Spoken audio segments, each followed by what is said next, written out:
Amen. Magaling po ng tanan. Sa liwat to, let me say this.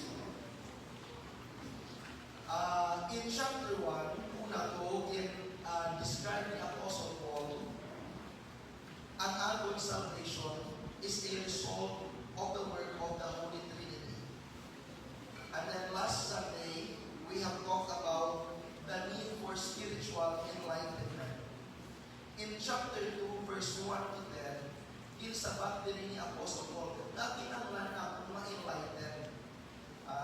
Ang sabat din kung atong tunan karon is that apart from Christ, we are spiritually dead. Kung hindi lang pagod kay Kristo, we are spiritually dead. Ano po sila? In verse 1 hasta sa verse 3, patunan natin karon nga in-diagnose ni Apostle Paul ang humanity. Ano wala ang sitwasyon sa tao? And then in verse 4 to verse 7, naghambal naman din si Apostle Paul sa intervention, the divine intervention of God. In chapter 8 to chapter 9, we can see here the doctrinal explanation of our salvation. And then sa verse 10, we will see ano pala ang purpose why we have salvation. So this is one of the clearest and most theological and complete summaries of the good news of Jesus Christ. Remember this, as Christian, you were not improved. Ay kalating improve sa Ginoo, but you are resurrected. Di panaw kagaya, di tagaan niya sa kulay na magkabuhi dapat sa bagong pagkabuhi. So let's start with verse 1. Our condition, verse 1. Let's follow along. Verse 1. Our condition ang mga sitwasyon, and you had quickened who were dead. No? Hindi lang kita may palantian, kasala. But according sa pulong sa Ginoo, we were spiritually dead.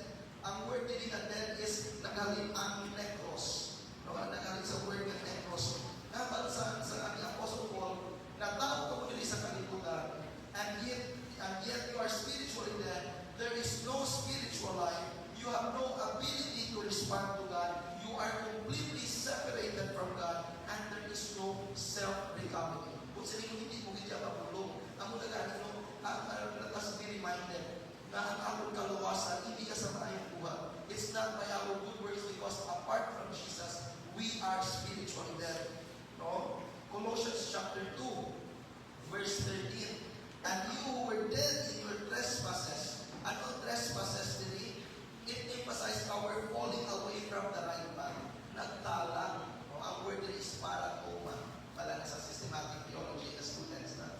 Paratoma na ang atong dalan na supposed to be magdirekta sa Diyos, nagtalang kita. You were dead in your trespasses, about sa verse 1, and sins. Anong sins rin? We missed the standard of God. May perfect standard ng Diyos. At kita yung ay nato na lambot. No? So, ano dilihan na niya? We are spiritually dead, verse 1, and you, no, had it wicked, in taganas ka mo sa kulay, napatay ka mo sa kuna sa inyong trespasses and sins. Ano po ang kamong condition? Verse 2, we are led by the world. Sa buhay mo kita kay Jesus, ang nagani mo, mamamong ko dili, are you really in Jesus Christ? Nagkatubala sa punto sa tibo ako, that you decided, Lord, I will repent of my sins, magliso ako sa kalibutan, and I will give my life following you and trusting you. Amen. Where 18 times past verse 2, you walk, very, I don't know, this is hindi ko na ang structure sa Greek. Very interesting. And then walk in time past. This is your habitual lifestyle. No? Ano dili ang dili? Where in time past, you walk according to the course of this world. According to the sinful system of this world. The culture would like to shape our behavior. Sa una, may mga nakita ko sa una sa Facebook na gina-normalize na ang swingers community. Parang mo anong swingers, alam mo sa ako, diba? Na ang mag-asawa, open ang ilang relationship sa iba-iba ng mga mag-asawa. Gabay kuhanay na lang. And ginakondisyon na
is our state before we have come to Christ. No? We are spiritually dead. We are led by the world. We are ruled by the devil. No? Ang spiritual influence behind sin. Amin ako ng yawa, ako pa may yawa. Kakahan ko sila ang buko ng imukap niya. And then ano pag itili sa verse 2? No? Hindi lang ruled by the devil. The prince of the world of the air, the spirit that now worketh in the children of disobedience. Verse 3, among whom also we all had our conversation, our lifestyles in time past in the lust of our flesh, fulfilling the desires of our flesh, driven by flesh. So kung natawa nila mga young people, kagapon I was doing sa Bible study sa group sa mga taga-Pedamista. Okay, sa doon nasumpan ako. No, sila kanina expose sa truth, pero kaysa kung ano lang ang sadya, kung ano lang ang sikat, kung ano lang ang puso, they don't have regard for God. Nagbasa kita ako na sila. Kung ano lang ang tunod na itong gabalatsyado, gapadala kita sa atong emotions. Kagano ining state, we are destined for wrath. Ano ito sa verse 3? Fulfilling the desires of the flesh and of the mind, whereby by nature the children of wrath. This is actually a Hebrew expression. That by nature you deserve wrath because we have sinned. So this is the condition of man. He is under God's judgment. Judgment was certain. Kung ayaw man nagkakapagpo because it is God is still giving you chances. No? So, point number 1, we are dead. No? We are directed by the world. We are deceived by the devil. We are driven by our flesh, and we will be doomed.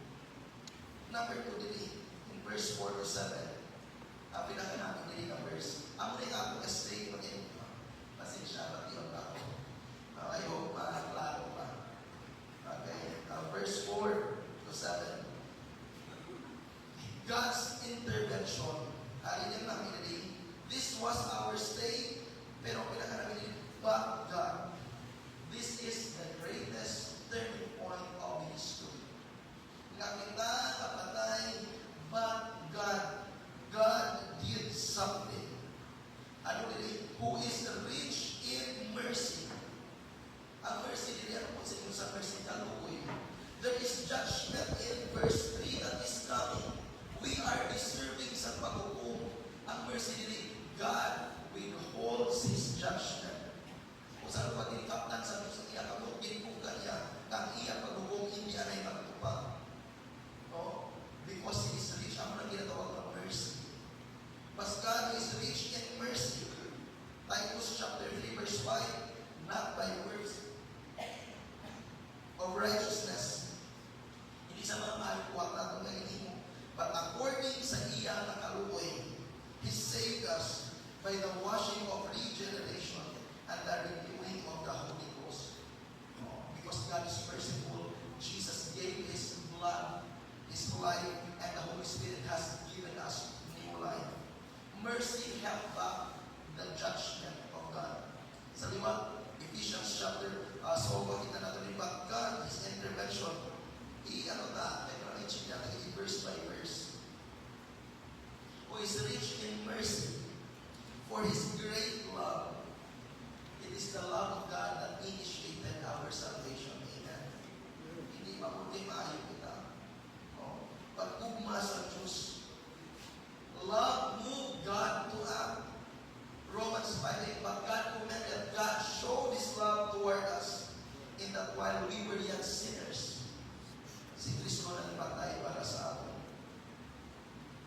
Because of His great love, verse 4, wherewith He had loved us, verse 5, even when we were dead, sa patay kita sa kasalanan, kamulang kita sa pag-upo, had quickened us together with Christ. Because of Jesus, gitagaan kita sa new life. He made us alive. This is a spiritual resurrection. Amo na ganin, let me emphasize this. Kung Christian ka, may changes sa life mo. Kung bukod ka din ka Christian, Why? Because salvation is given a new life.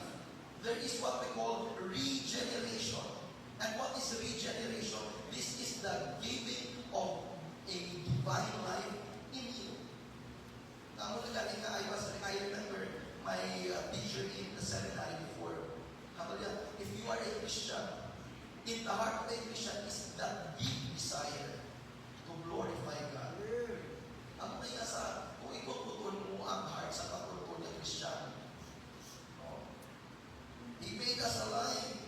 Colossians chapter 2 verse 13, and you who were dead in your trespasses and the uncircumcision of your flesh, God made alive together with Him, with Jesus.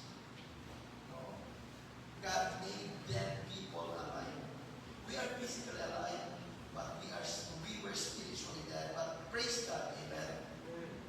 Because of Jesus, may new life kita. And then, ang namin mag-iliri sa verse 5, even when we were dead in sins, had quickened us together with Christ.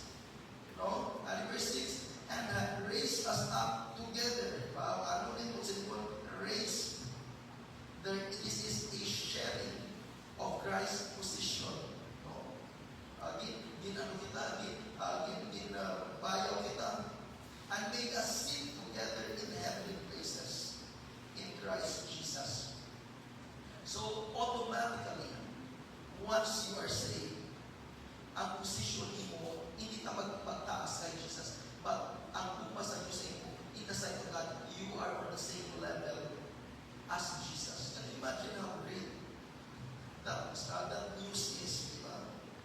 Victory is already secured. Ang mga kinabasa verse 6, and that race, this is already passed. This is aorist, this is complete.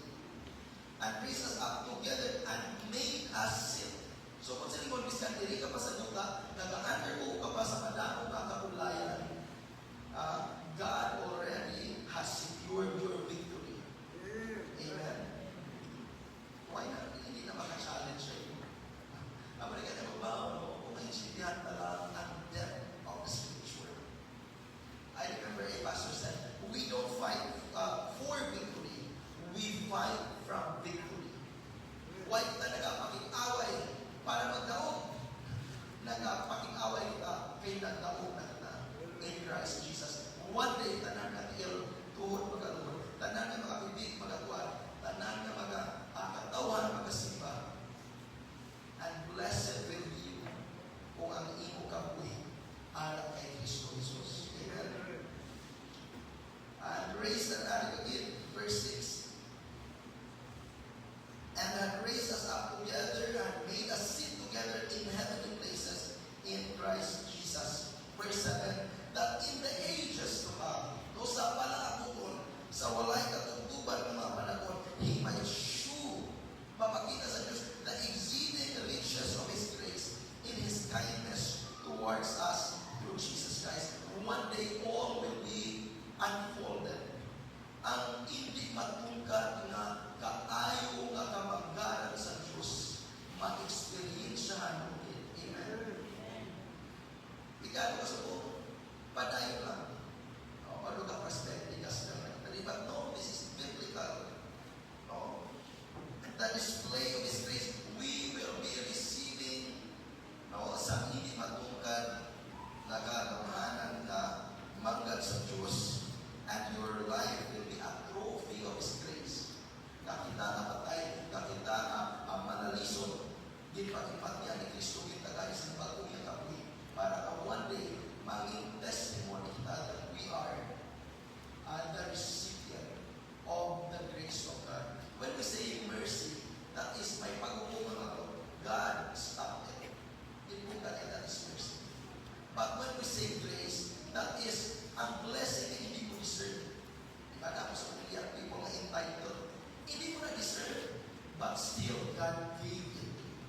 Ang blessing niya in Christ Jesus, ginahatag niya.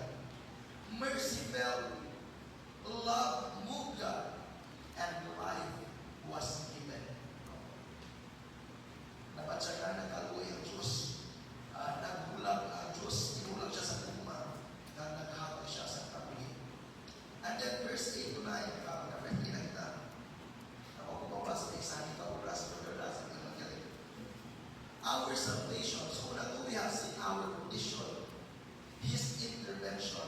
And let's talk about our salvation. Kaya madami ka churches nag-aakitawa yung taga-Eugenia. But let all Christian churches get their belief sa Bible. Amen?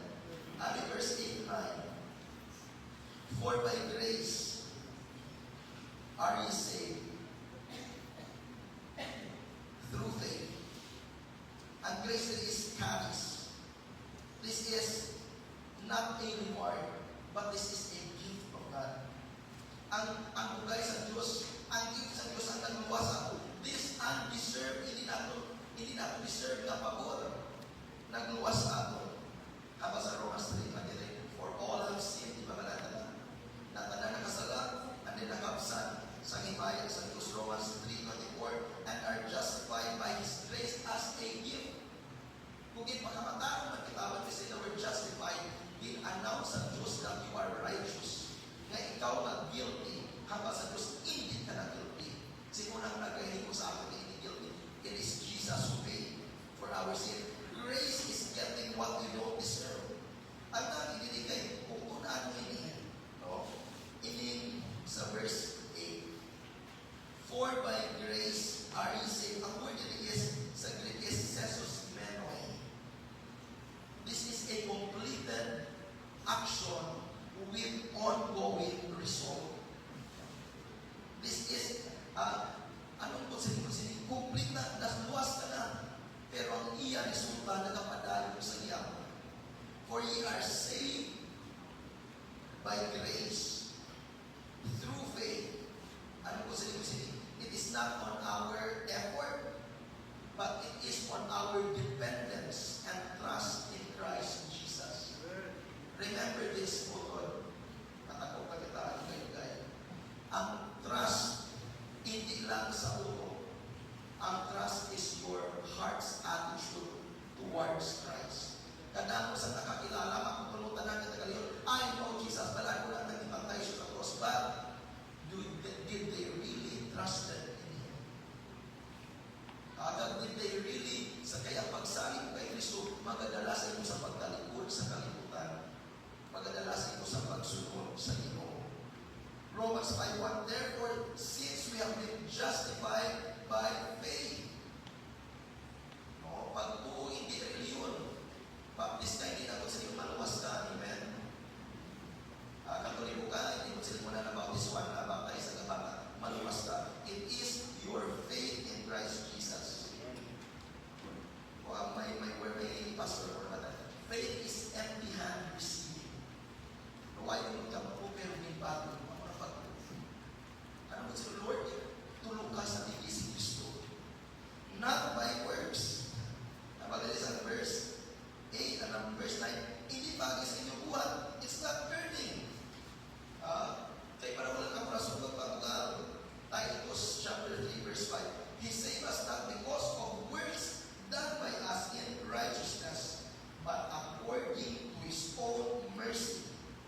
are not a mistake. This has been the plan of God all along. We are His workmanship, created in Christ Jesus. We have this new identity. Bago nga nature, bago nga life, bago nga ikaw. Para sa ano, kaluwasan ako, created in Christ Jesus unto good works. To do good. Tandaan natin, no? The evidence of our salvation is the fruit of our transformation. Ang evidence siya sa kaluwasan mo nga nag-transform ikaw. Hindi ba kung naging feeling mo, but it is the God who works in you.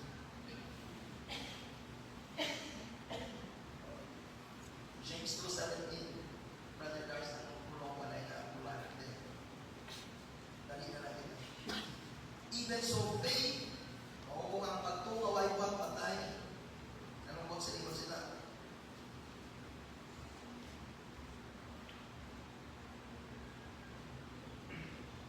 Works don't save, but they show your faith. Amen?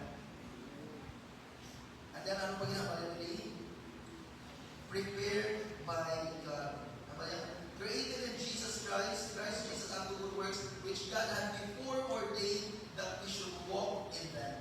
This is the purpose of our salvation. Your life is a divine design.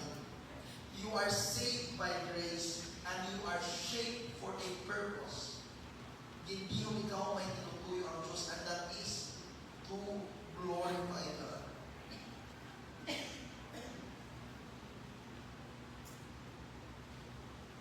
Dali na lang. Death was our condition. But God, it changed everything. By grace, hindi ka man kayo na-release kita, hindi ka man kayo na-release the goodness of God for the purpose of glorifying Him. So, ang pamangkot rin, are you still trying to fix your life? Hindi na kayo po lang ito ang way. Alay, na kita makabalyas. Pero tandaan ako, ang matuto niya kaluwasan mo, insindihan ka lang. God has given us new life. So you let the Holy Spirit, you cooperate with the Holy Spirit, no? So that you will live a life that is pleasing and glorifying. God didn't make you better. He made you alive. Why ka lang hindi mo sa Diyos para magnagot ka? Hindi mo ka sa Diyos, kita ka sa bagong kabuhay. So may I ask you sa sining have you experienced this kind of salvation? Napakabait na lang sa pag-upo sa ating mga mga yung sa ating mga mata. This is the clear teaching of the Scripture.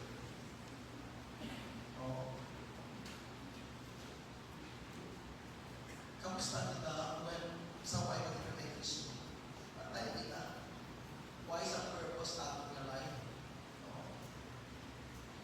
But, glory be to God. Amen. Why don't you thank the Lord? Kung alam ka kay Jesus, if you are a genuine believer, why don't you thank the Lord at this very moment? Lord, salamat for the new life. Hindi ko deserve, but because of your grace, because of your great love, I am revived. I will inherit eternal life. Why don't you thank the Lord today? Kagbas ikaw, hindi ka kaya Christian.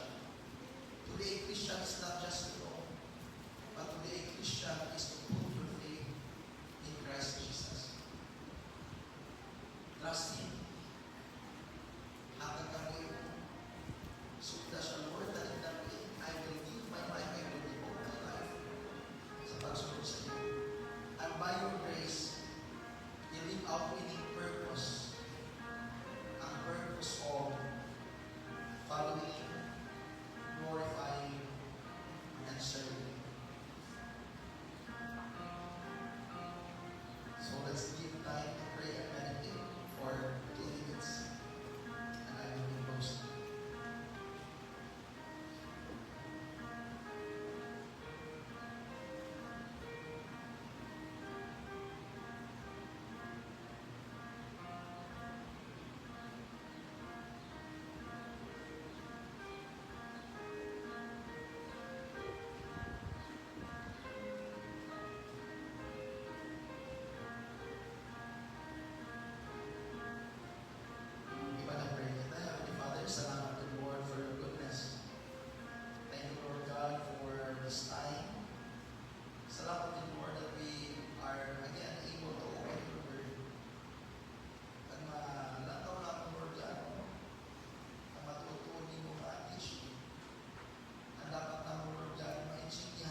Paul, we ask